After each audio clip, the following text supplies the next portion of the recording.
Each late summer night of the annual Edinburgh Festival is marked by a military tattoo. It's breathtaking. Massed regiments advancing through the gatehouse of the city's brooding castle, to drums flourishing and the skirl of the pipes.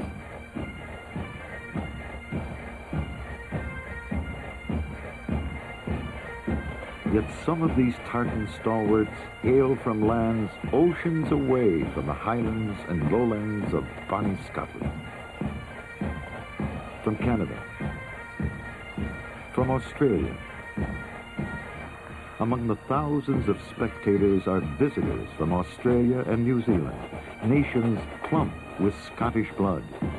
And from Canada and the U.S., their phone directories fattened on Scottish names. And there are spectators here from places where Scottish immigrants have rarely set foot. It sometimes seems that everyone wants a swatch of tartan.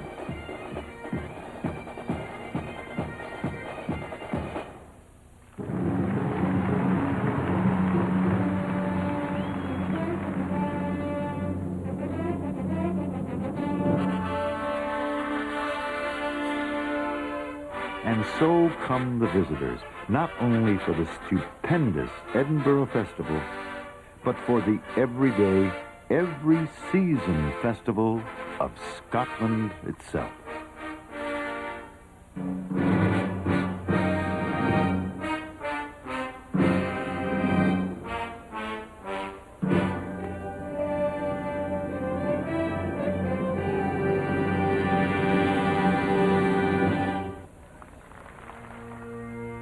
One of the last great wilderness areas of Europe, Scotland is the northernmost reach of the British Isles. With a population of over 5 million, its land area is a bit larger than that of the Canadian province of New Brunswick, and about the size of the American state of Maine. Its southernmost point lies 1,000 miles north of the latitudes of New York. Yet the residual warmth of the Gulf Stream awash Scotland's west coast induce palms to grow and semi-tropical gardens to flourish. Touring Scotland will take you to the Borders, where loom the splendid abbeys built by King David I, moody testaments to Scotland's bloodied history. The lilting landscapes of Dumfries and Ayr, stamping grounds of that most famous of Scottish poets, Robert Burns. The metropolis of Glasgow, which, with invincible spirit, transformed itself from an industrial monster to the Cinderella city of the British Isles. Ringed by woods and mountains, the bonny banks of Loch Lomond. The all-season grandeur of the Western Highlands, and the haunting vale of Glencoe, where the MacDonalds were treacherously murdered. Culloden's bleak moor, site of the last great battle fought on British soil. Island hopping in the Hebrides, enchanted Iona, over the sea to Skye, and Lewis and Harris. Inverness, sometimes called the capital of the Highlands, and Loch Ness, where according to those who claim to have seen it over the past 1,400 years, there lurks a huge monster called Nessie. The wind-battered Orkneys and Shetlands.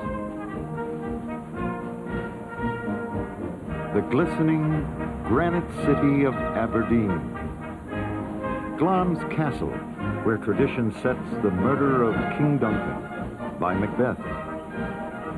Scotland, being mother and nurse of the game called golf, Golfers galore come from everywhere to play the course at St. Andrews, which is 800 years old. The Firth of Forth, and all Scotland's capital, Highlands and Low, the festival city of Edinburgh. This is the Scotland of the ballad and the bonny brae, of the wee dram and the dry wit, of the verse, the ditty, and the song, the glory and the grandeur. Human beings hugging these rugged coasts hunted and fished here some 6,000 years ago. We don't know who they were. We have no name for them. About 2,000 years ago, tribes that were Scotland's first historical inhabitants banded together, loosely forming a nation. The Romans, who at the time occupied what is now England, called these tribesmen the Picts, meaning painted men, because the Picts painted themselves blue. Leave those savages to their spiky mountains and bottomless lakes, was the Romans' attitude. Being consummate engineers, they constructed colossal fortified walls, Hadrian's Wall and the Antonine, shutting out the wild men of the north. The walls still stand. Today, they're barely sufficient to keep out a stray collie, yet they've become a stony symbol of the unscalable barrier separating the Scots from the English. After the Roman legions left Britannia, the Britons invaded, and the Angles. That was in the 5th century. And from Ireland, the Gaelic-speaking Scots, who gave the country its name. Then a final element was introduced into the population, the Norse. In the 9th century, Vikings came to plunder, but stayed to settle. Scotland became a mismatch of cantankerous lowlands and unconquerable highlands, a great brawl of feuding families and petty kingdoms. But under King Kenneth MacAlpin, a united Scottish kingdom began taking shape over 1,000 years ago, and a rampant lion came to symbolize that kingdom. This is Scone Palace, original site of the Stone of Destiny. This is the place where Scotland's kings were crowned.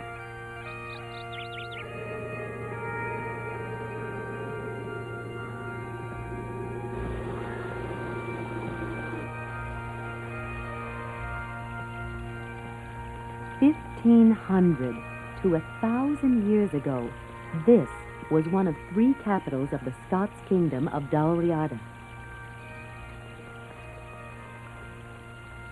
This rock-hewn footprint and this font were sacred objects in the ancient rituals of kingship.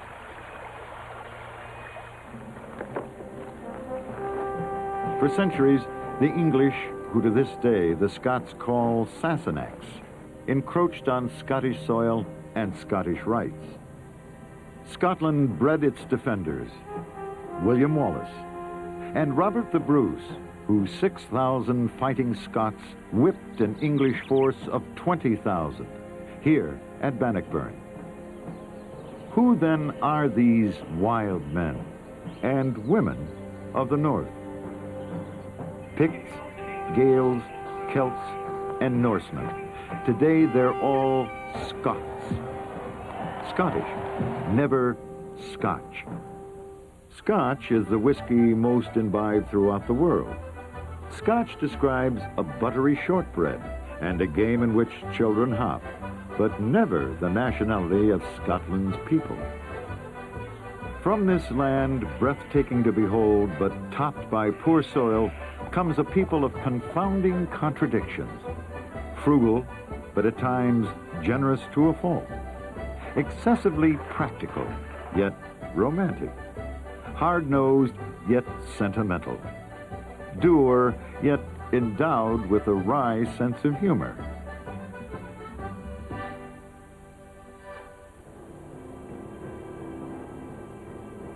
Despite centuries of an austere kirk that molded the Scots' sturdy character, Calvin, oatcakes, and sulphur, there's an often unresisted temptation to put faith into banshees and haunting spirits. Indeed, touring this land, a traveler is tempted to believe in spooks himself.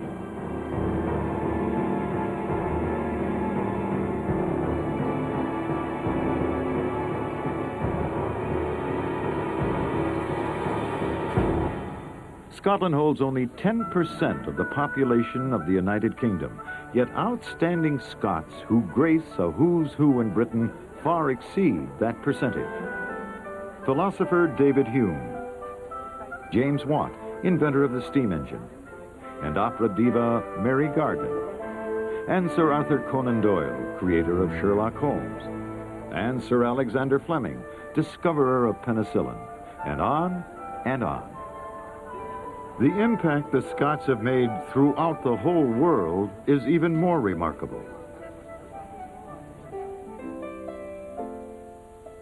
From Nova Scotia, New Scotland, to British Columbia, Scots provided a large share of both the brains and brawn that built Canada. Alexander Mackenzie was born in Scotland, as was Alexander Graham Bell.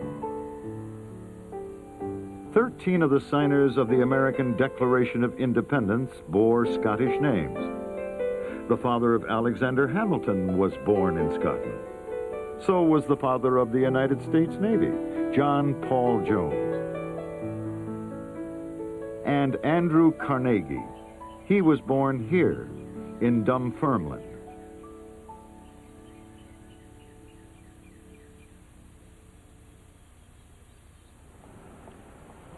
Today, there is being peddled a pre-packaged stereotype of a Scotsman.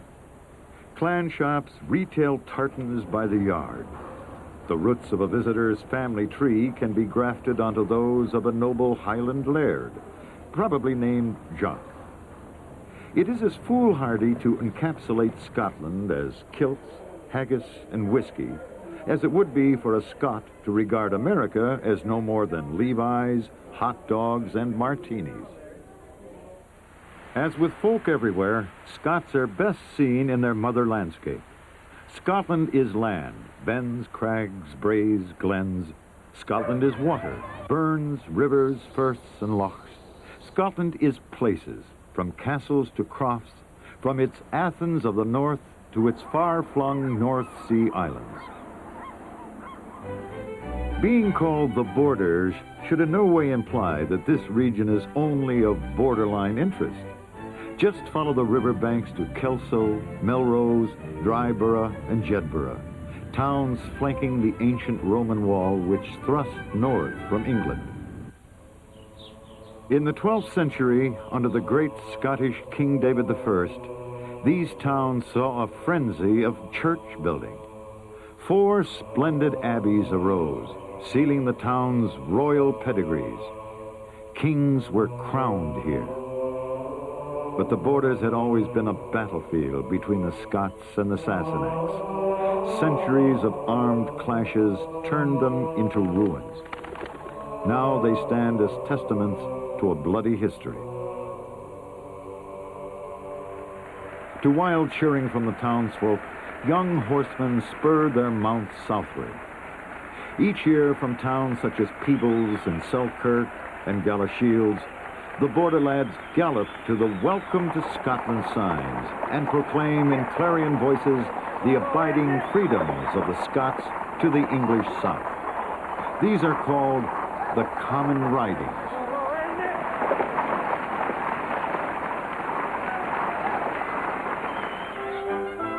At the center of the Borders, overlooking the River Tweed, stands Abbotsford House, home of one of the most widely read writers of the 19th century, Sir Walter Scott.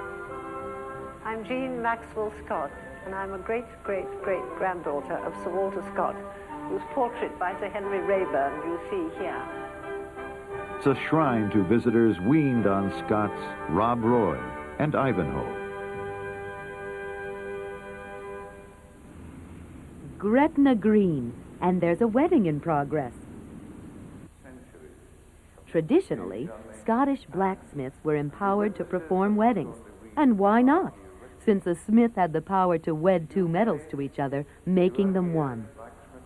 some centuries ago, Scotland was the place that English couples eloped to from the other side of the borders. In accordance with ancient Scottish law, very gladly pronounce you to be husband and wife. Dumfries and Galloway of the southern uplands, a region of hills and mountains and coastal plains. This is Robert Burns' country. Set by the waters of the Irish Sea, Culzean Castle is the showplace of Ayrshire. A medieval stronghold magnificently redesigned by Robert Adam and built in the late 1700s, it crowns a country park of 560 acres. Its owner today is the National Trust of Scotland, which restores and maintains over 100 such historic properties. Inevitably, Culzean summons memories of Dwight D. Eisenhower as the supreme commander of Allied forces in World War II. In 1945, a grateful Scottish nation presented Eisenhower with a spacious apartment in the castle for his use for the rest of his life. Ike, as he was called, and his family came here frequently to get away from it all. Ike liked to golf, and the Ayrshire coast harbors a golfer's dream resort, Turnberry. This windswept site was the setting for the 1986 British Open duel between Jack Nicklaus and Tom Watson. The British Open is often played here. There are 2 courses at Turnberry, and of all the great Scottish links, the Ailsa course is the most dramatic. During 2 world wars, a course had been leveled for use as an airfield, and then faithfully restored.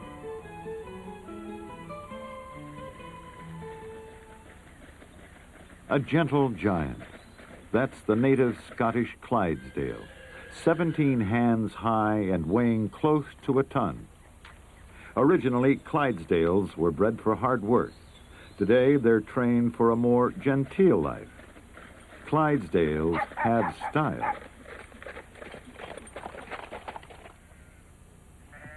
Hill farms grace the southeastern landscape. As sacred as this soil is to the Scots, its yields in produce are sometimes small. So the farmers here have always looked to livestock as a prime source of income.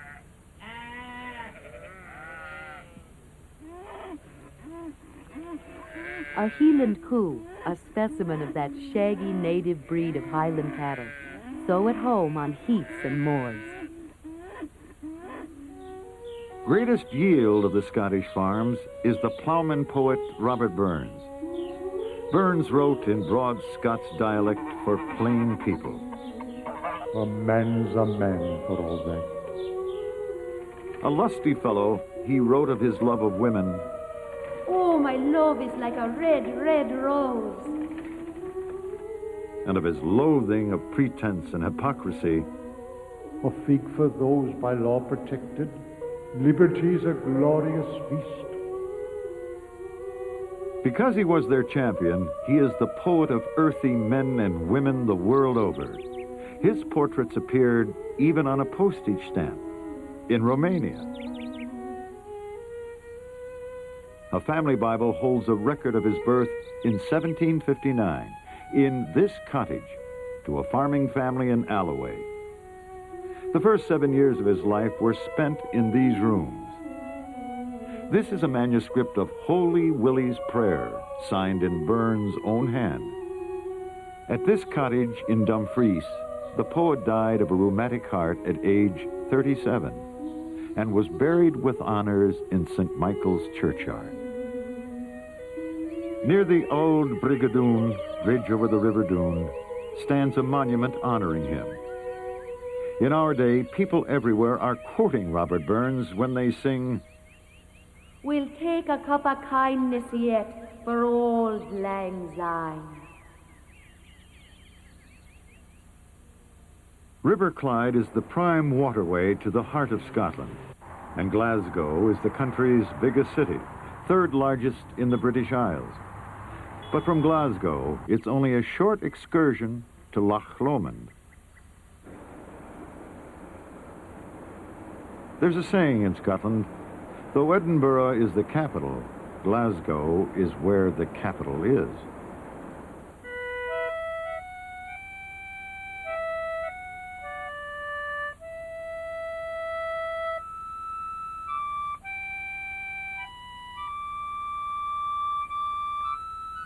From the Industrial Revolution through the grim years after World War II, Glasgow was an urban nightmare.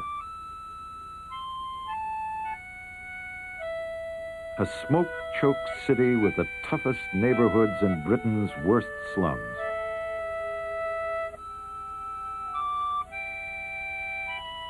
And warrens of children, their little faces painted with soot and grime. Fueled by some sound planning and the dry, irreverent wit that Glaswegians are known for, the city underwent a spectacular transformation.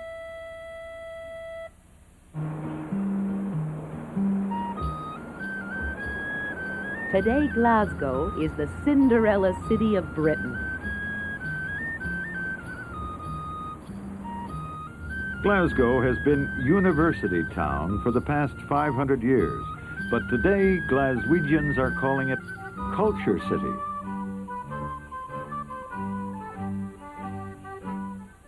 Shipowner Sir William Burrell willed his fabulous collection, which includes priceless stained glass and Chinese ceramics, to the city.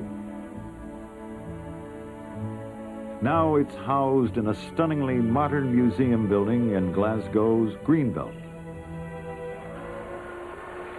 It's the big summertime holiday here. The Glasgow Fair has been celebrated ever since 1190. Today's urchins, who've never had to scrub off the soot and grime that smudged their grandparents, submit to face painting with the Cinderella colors of the city.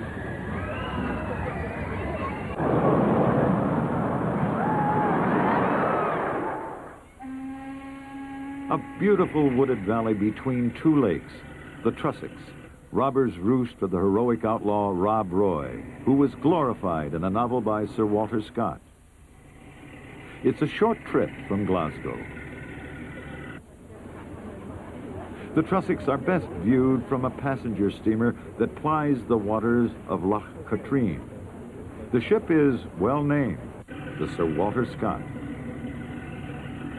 And it's Loch Katrine that's the setting for Scott's Lady of the Lake. Even closer to Glasgow is Loch Lomond. Dubbed the Queen of the Lochs, she's set majestically in the realm of forest and mountains. Of all the lakes in Caledonia, Loch Lomond is the most celebrated in song.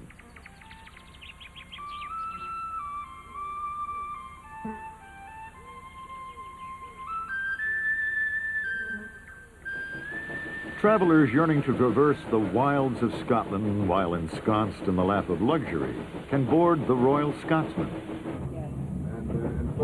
It's the most luxurious train in the world, crisscrossing Scotland under Steam Hall. The 6-day tour it offers is a luxury travel experience. 28 guests, yes, pampered guests, not passengers, reside on board. In the British Isles, rolling stock is called a railway carriage, not a railroad car. Well, these indeed are carriages, vintage carriages, restored to their Victorian and Edwardian glories. The dining carriage is the oldest in the world, still in service. It was built in 1891. Chefs are masters. Service impeccable. But the outstanding attraction, viewed from these posh interiors, is Scotland itself. Thrusting in all seasons into the Western Highlands, the lovely harbor town of Oban, brooding Glencoe, Glenfinnan on Loch Shiel, and tragic Culloden Moor. Each season in Scotland has its own special sights and sounds, its own appeal. The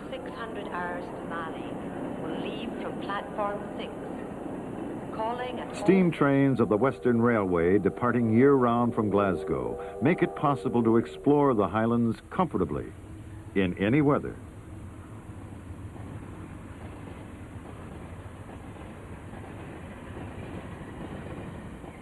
You're never far from the water.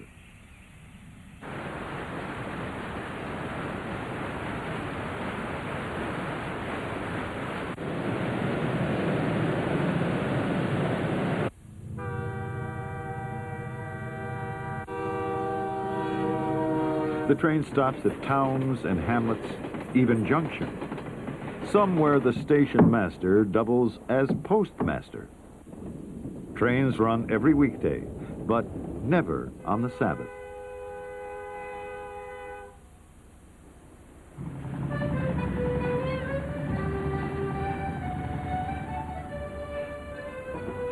Oban's busy harbor is the finest on the Highland seaboard. It was the railway that made the town of Oban, along with the advent of steamboats. From the rugged Argyll coastline, arriving at this narrow valley, Glencoe.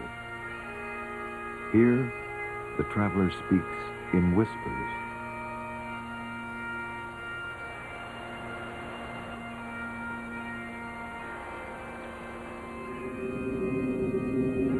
In a winter's dawn in 1692, government soldiers of the Argyll Regiment, who had accepted the hospitality of the MacDonald clan here, brutally slaughtered every MacDonald under 70, men, women, and bairns. It is called the Glen of Weeping.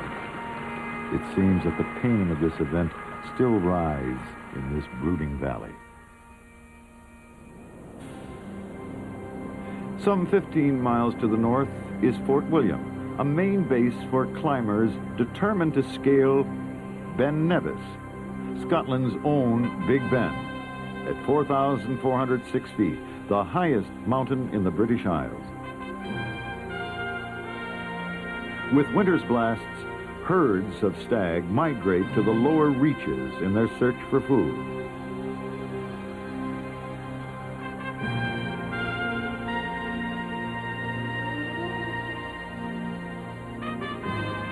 Mallaig is a takeoff point for a region drenched in Scottish history, its glories and its tragedies. In 1707, a union was forged between Scotland and England. England's Cross of St. George was superimposed over Scotland's Cross of St. Andrew, forming with the old flag of Ireland the Union Jack. To many of the Highland clans, this union was a shotgun wedding. There were years of quashed efforts to reseat a Scottish Stuart on the throne of this United Kingdom, a throne in Westminster Abbey now held by the House of Hanover. Good-looking and tragically reckless, Charles Edward Stuart had been born in Rome. Since boyhood, he'd been called Bonnie Prince Charlie. He grew up driven by a single steely aim in life, to regain the throne for the House of Stuart. To that end, he sailed to Scotland and rallied the clans to his cause at Glenfinnan on the shores of Loch Shiel. It sparked the glorious rebellion of 1745.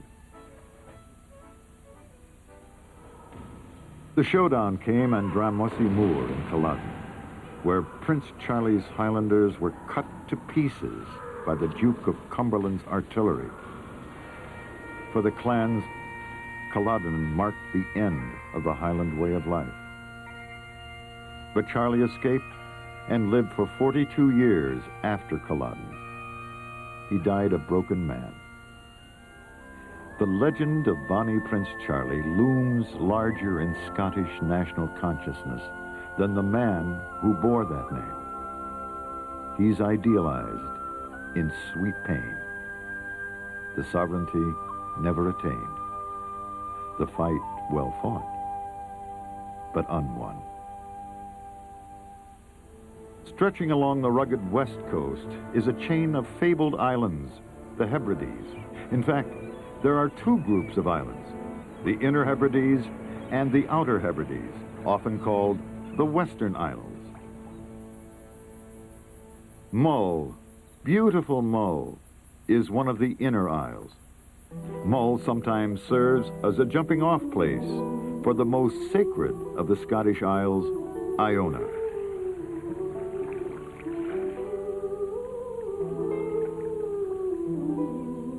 To some, just setting foot here is the beginning of a pilgrimage. It was to Iona that St. Columba sailed from Ireland some 1,400 years ago. The abbey that he founded became one of the most influential in Europe. 48 Scottish, 4 Irish, and 8 Norwegian kings, as well as numerous clan chiefs, are buried in Iona's holy soil, which, it is believed, expurgates all sins.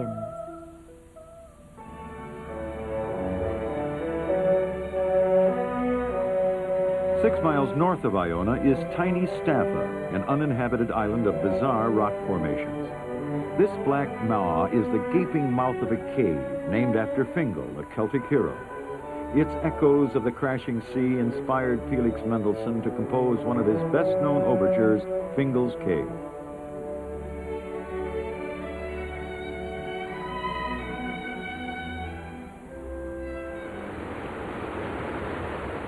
Over the sea to Skye, a big island sky, 50 miles long, shrouded in clouds of Celtic mist. It's a place of many moods and colors.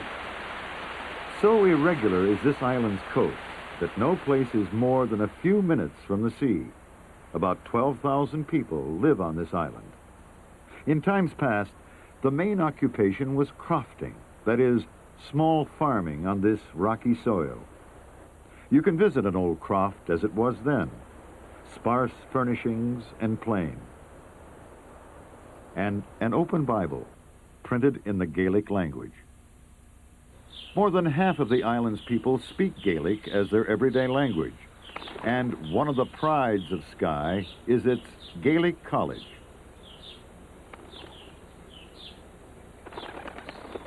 Of the Outer Hebrides, Lewis holds stretches of stark moorlands, a few peat bog groves, and fewer trees. Crofting and fishing provide livelihoods. The people here were fiercely loyal to Bonnie Prince Charlie. This island loomed large in the lives of some prehistoric people, for here stands a circle of ritual stones, something like Stonehenge. No one certain why they're here. The southerly isle is Harris. The name is found in most every wardrobe where British woolens are prized. Harris. Harris tweed. It's a cottage industry here, a traditionally hand-woven tweed of water-shedding wool. Though with today's innovative pedals to work a loom, it could be called foot-woven.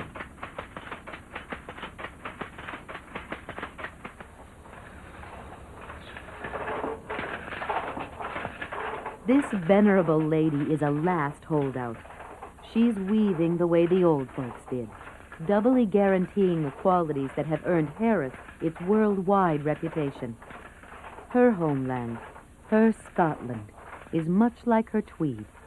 Coarse at times, in a homespun kind of way, but warm and comfortable when worn close to the heart.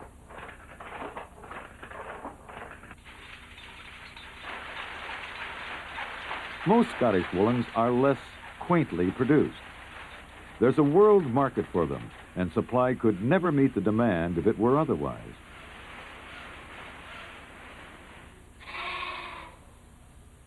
Scotland is one vast grazing ground for sheep. Even in large cities, it's often sheep that keep the turf trim on the golf courses. And in the countryside, a visitor counts many more sheep than people. There's evidence of them everywhere. Snag wool wherever you look. They even devour the morning paper. Overworked shepherds look to their dogs for help. Commanding the dogs in a complex language of whistles, flocks are moved from one pasture to another. Because of its wet, raw climate, Scottish sheep grow protective coats of remarkable depth and quality. Fleecing is a springtime ritual. Maybe it's the whirring of the power shears or the soothing hands of the shearer, but shearing mesmerizes the sheep. Inverness, the River Ness, and Loch Ness, home of the controversial monster. These are the northern highlands, stretching as far north as the road goes. John O'Groats. A chief town of the Highlands is Inverness, which claims the title, the Highlands' natural capital. Macbeth had a castle here once, from which he ruled for 17 years. Inverness holds its Highland gathering in July. But these gatherings are in vogue all over Scotland, about 100 in all, held sometime between May and mid-September. Sporting events or games are traditional and often referred to as the Oatmeal Olympics. Originally, the games were used for selecting bodyguards for a Highland chief or for a king. In times past, they awarded baldricks, warriors' belts, as trophies. Today, it's silver cups.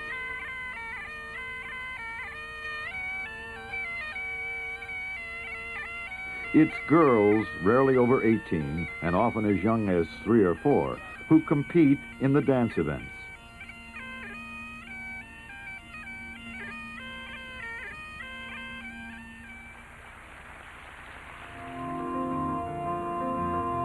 Coursing through an area of Inverness is the Caledonian Canal, a waterway from the Atlantic Ocean to the North Sea, and a triumph of early 19th century engineering. During summer, it's plied by pleasure boats. Of the natural lakes that make up much of that waterway, Loch Ness is notorious, not for the ruins of the 12th century Castle Urquhart, projecting into the loch on a tongue of land, but because of the monster whose home is this cold, incredibly deep, biggest body of fresh water in Britain. Early chronicles say that St. Columba sighted the monster in the 6th century, and there have been many more sightings in the past 1,400 years. Some have been sworn to by people unlikely to fib just for the publicity. First photo ever made of what is claimed to be the monster was taken in 1933 by a vacationing surgeon. Now everyone's trying to get a shot of Nessie, as the monsters come to be called, with no little affection. From a TV crew from Japan to an American one-man submarine. Here's a photo made in 1972 with Nessie looking rather lumpy. Whether Nessie originates from the bottom of the loch or from the bottom of a bottle, let the visitor take heed. This monster may be a bafflement to scientists, but it's a bonanza to the local merchants. So, dear visitors, confine your doubts to whispers until you're shouting distance from Loch Ness.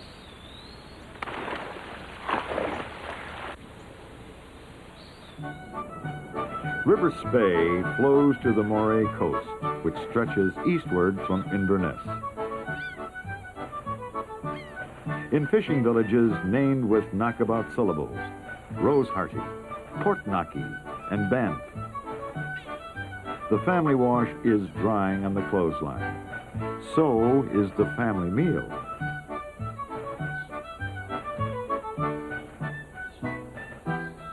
Were you to order whiskey anywhere in the world except Ireland, Canada, and the U.S., you'd be served Scotch whiskey.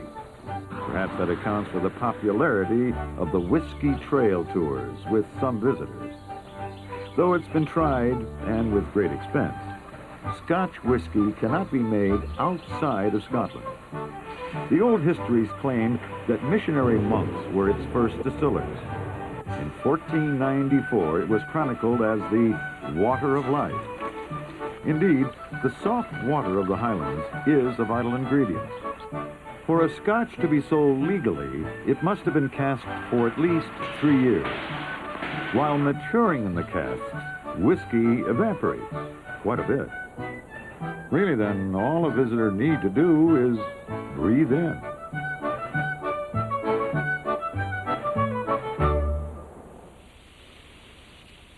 The road north ends at Caithness, where a Dutchman named Jan de Groot once ran a ferry from the mainland to Orkney. His fine Dutch name became John O'Groats to the Scots, designating the most northerly point in Britain, 874 miles from Land's End in the extreme south of England. The archipelago of 67 islands called Orkney, meaning Seal Islands in Old Norse, and the 100 or so remote islands called Shetland, of which a dozen are inhabited, are the northernmost outposts of the British Isles. Travelers today don't always bother with the ferry for island hopping in Orkney. There's a scheduled airline that operates between Westry and Papa Westry, carrying school kids, pets, and the mail. It's the world's shortest commercial flight, 1 minute, 45 seconds. The Ring of Brodgar, this circle of mute stones, is a monument of the nameless people who dwelt here some 6,000 years ago. Skara Brae isn't quite so old.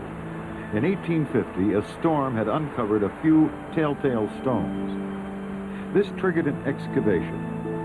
Slowly it emerged, a Neolithic settlement 5,000 years old. Dwellings, passageways, even underground sewers. They've called Skara Brae the Pompeii of Britain. Kirkwall began as a Viking trading post and grew to become a center of Nordic Christianity. Now it's the Orkney capital. These islands belonged to Norway until the end of the 15th century, and until the end of the 1800s, Norwegian was the language spoken here. This old fishing port, Stromness, was the final port of call for ships of the Hudson Bay Company.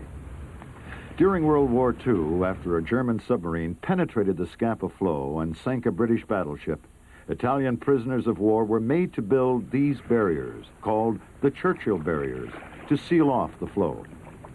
But these barriers weren't the only thing those Italians were building. On Lamb Home, out of scrap metal and other bits and pieces they could scrounge, those homesick Italian POWs built this lovely chapel.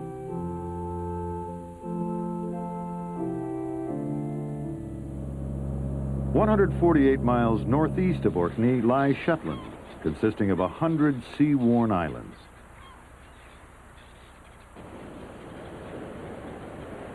Hills clad in broom and heather, and countless birds nesting in the cliffs. Though birds are in abundance, people are scarce. The 2,300 Shetlanders regard themselves as Norse rather than Scottish or British. Indeed, the nearest mainland settlement is Bergen, Norway. They're outnumbered 8-1, these Shetlanders, by sheep.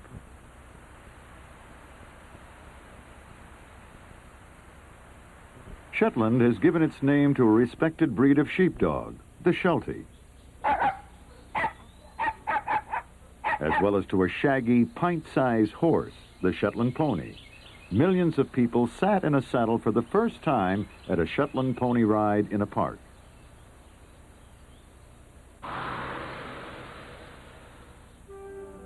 Aberdeen and Dundee, the two major cities of eastern Scotland, are only 70 miles apart.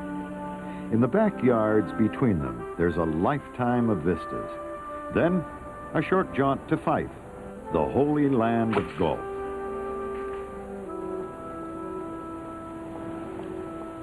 Who has not heard of the granite city, Aberdeen? Granite in the glistening stone the city's built of, such as Marischal College, where the sparkling stone has been made to resemble lace. Granite in the flinty character of its people. Aberdeen exudes self-assurance and prosperity. It's the capital of Scotland's fishing industry. At the crack of dawn, fish brokers, wholesalers, buyers, and merchants, all charged with a new day's energy, are bartering in a language understood only by those in the trade. They're a shrewd lot, but then so are the gulls.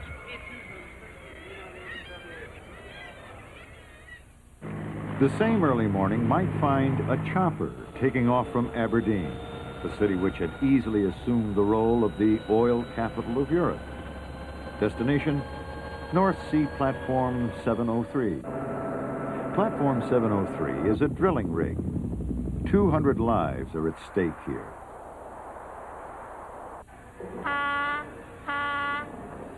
Back when, it was assumed that the impact of the North Sea oil discovery would cure all of Scotland's economic ills. It hasn't. In the meantime, some must be content to count their blessings in barrels.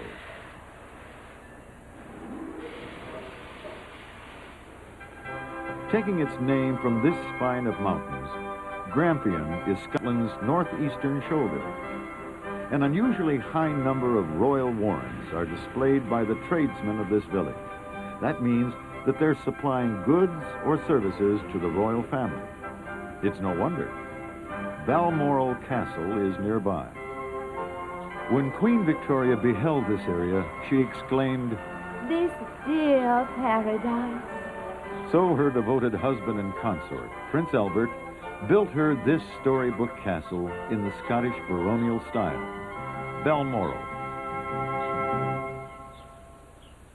But it's the 13th century Blair Castle that smacks genuinely of feudal Scotland. This whited stronghold is the home of the Duke of Atholl, the only citizen in Britain with the right to maintain a private army, the Atholl Highlanders.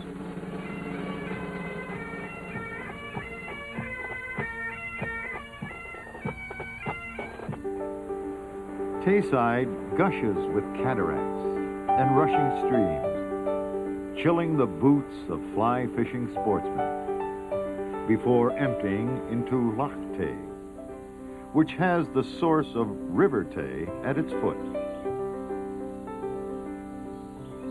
In long, neat rows in the Tayside valleys, raspberries are grown for the jam factories of Dundee.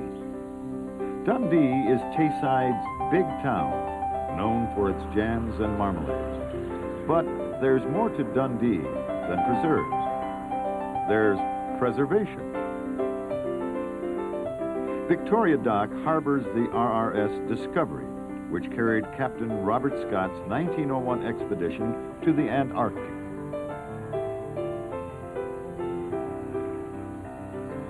Freshwater pearls from River Tay have been treasured for centuries. They grace the crown jewels of Scotland, of England. They've been recovered from the ruins of ancient Rome. This Tayside pearl fisher searches patiently for his pearl of great price. The equipment is all you need is a forked stick and a glass-bottomed bucket and a sack to put the shells in and a good pair of waders. That's your equipment. That's your technology. Now here's a shell here that it's twisted. There's a pearl in this one, you know before you open it. And there you are, there's a good pearl in this one. Lift it out with your fingers and put it in your mouth and put it under your tongue. That's the safest place to keep them.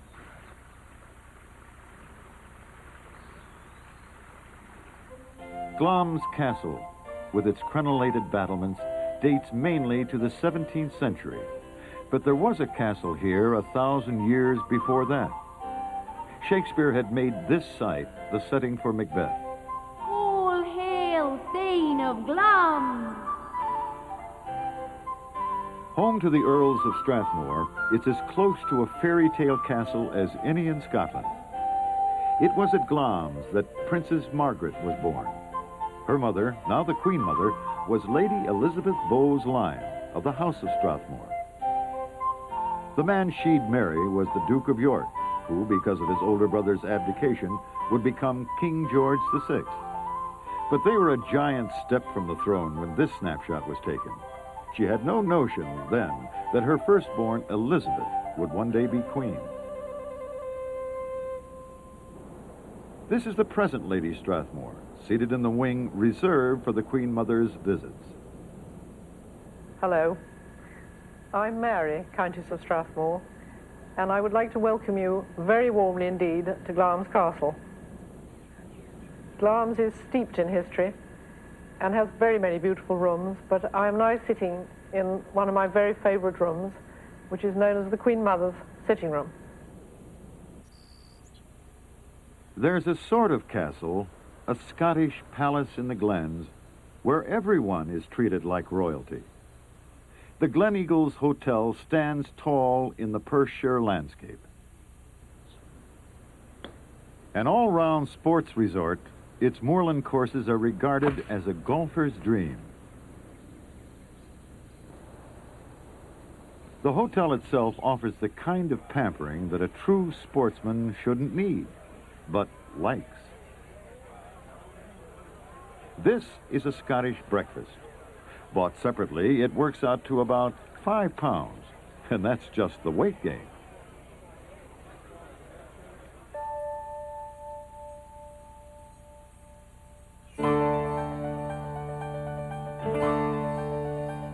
Fife juts jauntily into the North Sea, its coastline notched with picturesque harbors ending at the fishing village of Crail. Crail's become something of a holiday resort.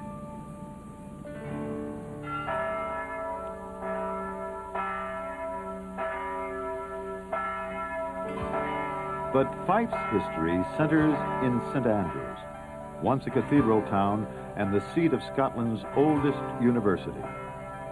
Today, St. Andrews is a shrine, not for its religious significance, but for the cult of the green turf. Serious golfers are drawn to St. Andrews like pilgrims. Here, the old course, laid out in the 15th century, holds the highest place among the courses of the world. The Royal and Ancient Golf Club, formed in 1754, is the world's guardian of the rules of the game. St. Andrew's course is a links, a sandy, undulating piece of land bordering the seashore. It's the quintessential Scottish course. Passing from Fife through the Firth of Forth, we've roughly circled back to our starting point, the festival city of Edinburgh. Firth is a word the Scots use for a long, narrow inlet from the sea. And here is where the sea meets the River Forth. 2 great bridges span the Firth of Forth. The railway bridge, begun in 1883, is a marvel of 19th century engineering. The road bridge was opened in 1964. This is a gateway to Edinburgh.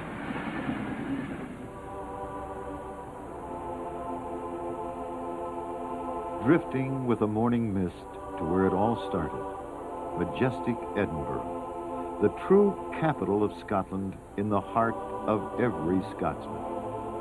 It's been almost 1,400 years since the first settlers arrived on this volcanic ridge, where through distant centuries, a fortified town arose stretching from Castle Rock to the palace of Holyroodhouse. That was the thimble size of Edinburgh when a striking young widow arrived here some 400 years ago. Mary Stuart, Queen of the Scots, almost 6 feet tall and every inch of her a queen.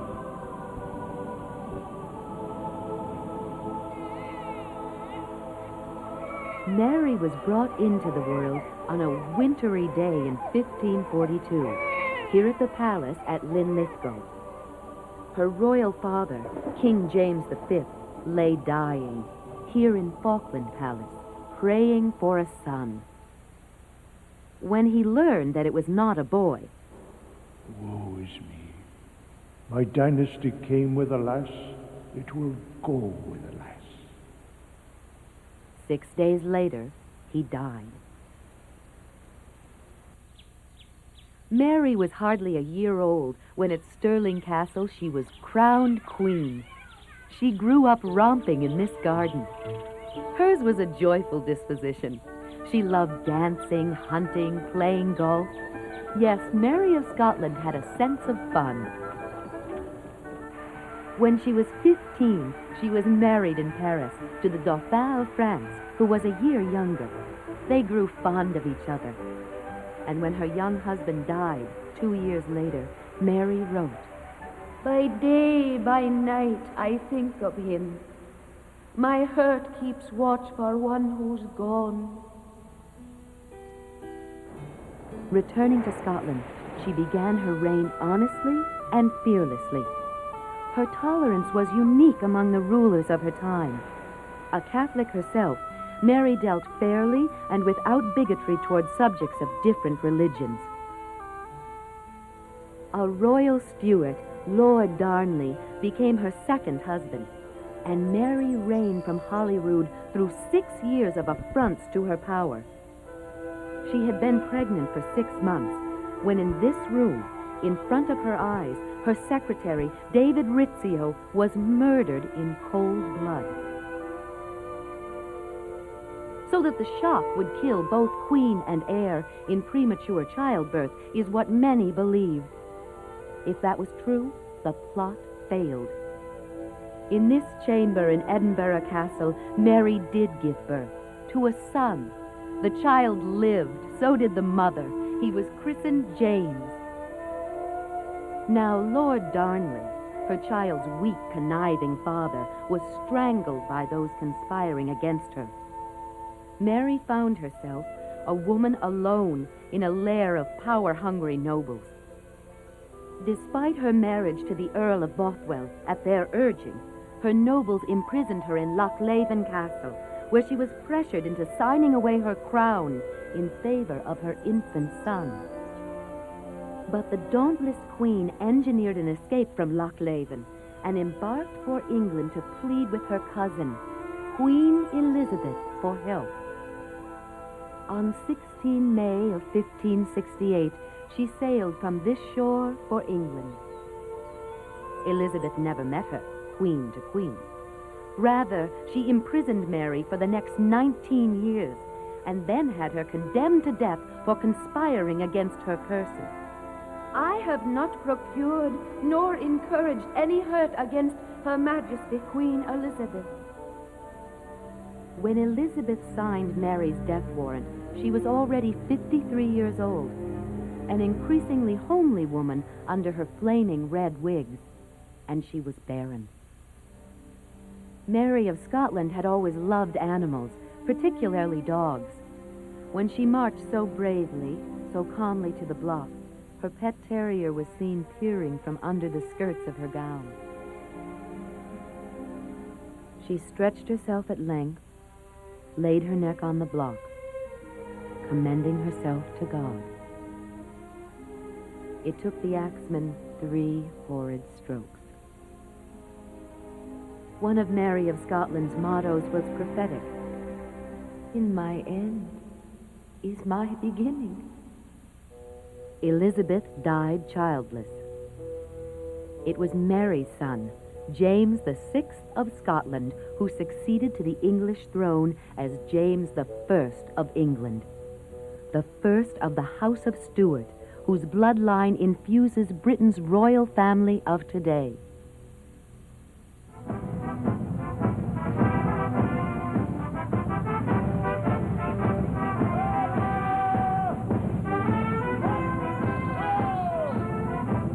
It's here at Holyrood that direct descendant of Mary's resides when she's in Edinburgh, the sovereign of the United Kingdom.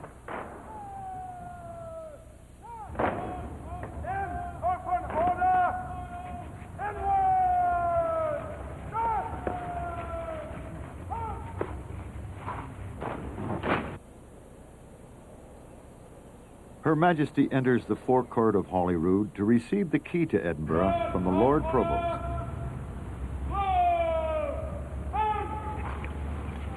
Mary, Queen of Scots, had hoped earnestly that Scotland and England might be ruled from the same throne. Today, that hope is realized in Queen Elizabeth, the first Queen Elizabeth of Scotland, the second of England. Her roots draw deeply from the Scottish past. This queen belongs to Scotland every bit as much as she belongs to England.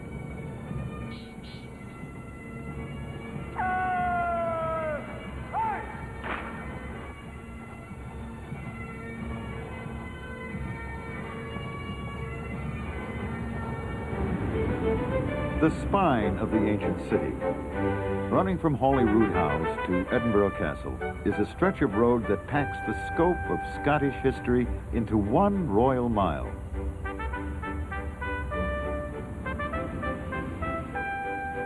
"200 years ago, a bet was made by a pair of old Edinburgh golfers.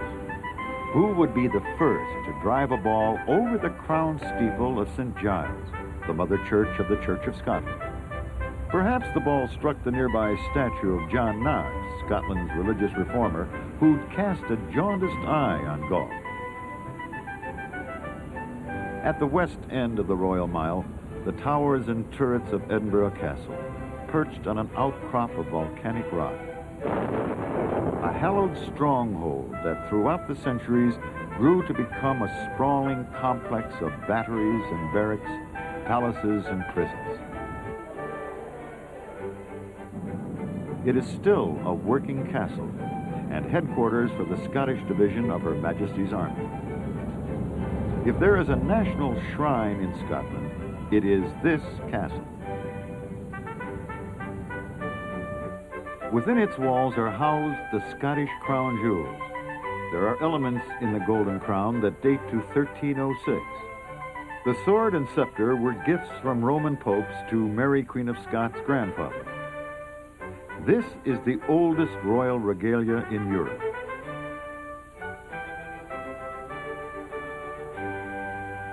The lake that once lapped at Castle Rock had been drained, providing a fertile soil bed for Prince's Street Gardens, the most spacious and elegant park in Scotland.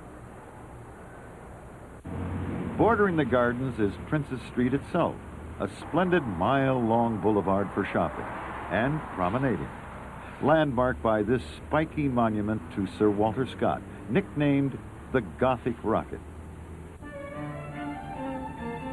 Old Edinburgh had been a walled-in city, so it had to build up like a medieval Manhattan. The expanding city had to escape its walls. So the city stretched over the valley, and in a green field, the building of New Town began. Built between 1766 and 1840, New Town is a model of urban planning. Shaded squares and elegant streets and crescents, lined by splendid Georgian houses. Alexander Graham Bell was born at Charlotte Place, and Robert Louis Stevenson lived at Harriet Row. The outburst of creativity that built Newtown launched the Scottish Enlightenment. The arts flourished, and the sciences. Edinburgh glowed in its international reputation as the Athens of the North. Such far-flung fame was earned by Edinburgh's medical schools that the plots of medicinal herbs cultivated for study grew to become the city's vast botanical gardens. Indeed, the city's renowned for the giants of medicine it has produced. Another botanically related medical breakthrough was Alexander Fleming's discovery of penicillin. And over here, one November evening in 1847, a young Edinburgh professor caused his guests to fall unconscious under the dining room table there, because this was the home of James Simpson, the pioneer of chloroform and the deep sleep of anesthesia. This is proud Edinburgh, of which Robert Louis Stevenson, a native son, wrote, This profusion of eccentricities, this dream of masonry and living rock is not a dropsy, but a city in the world of everyday reality.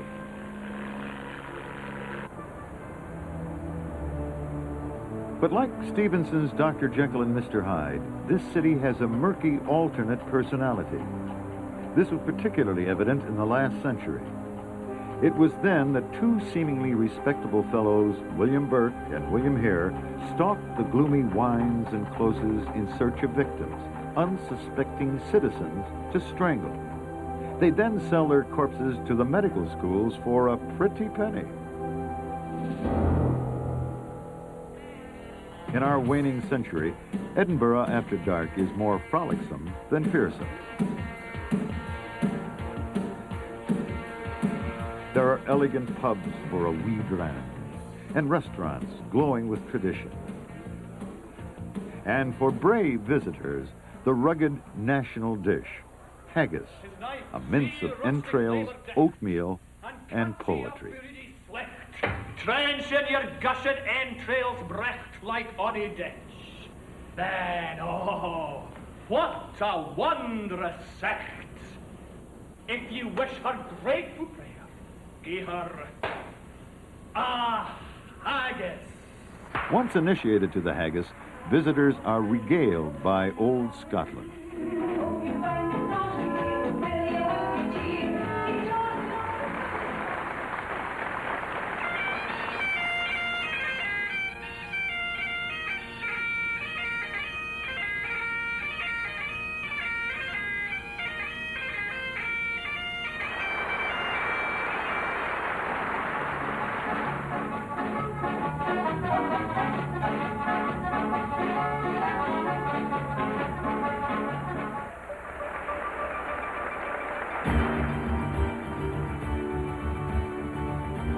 Each August, the city explodes with the Edinburgh International Festival, the biggest and most momentous arts festival on earth.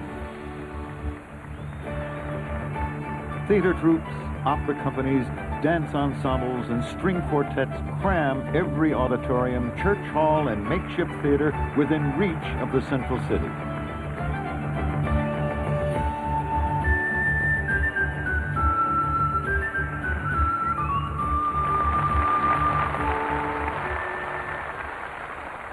And when this night tilts into tomorrow, the batteries of floodlights are dimmed out, leaving a single shaft on a solitary piper on the battlements. Somehow, heard in the pipe's plaintive skirl is Scotland, its pain and heroism and glory. Scotland, the bonny. Scotland, the brave.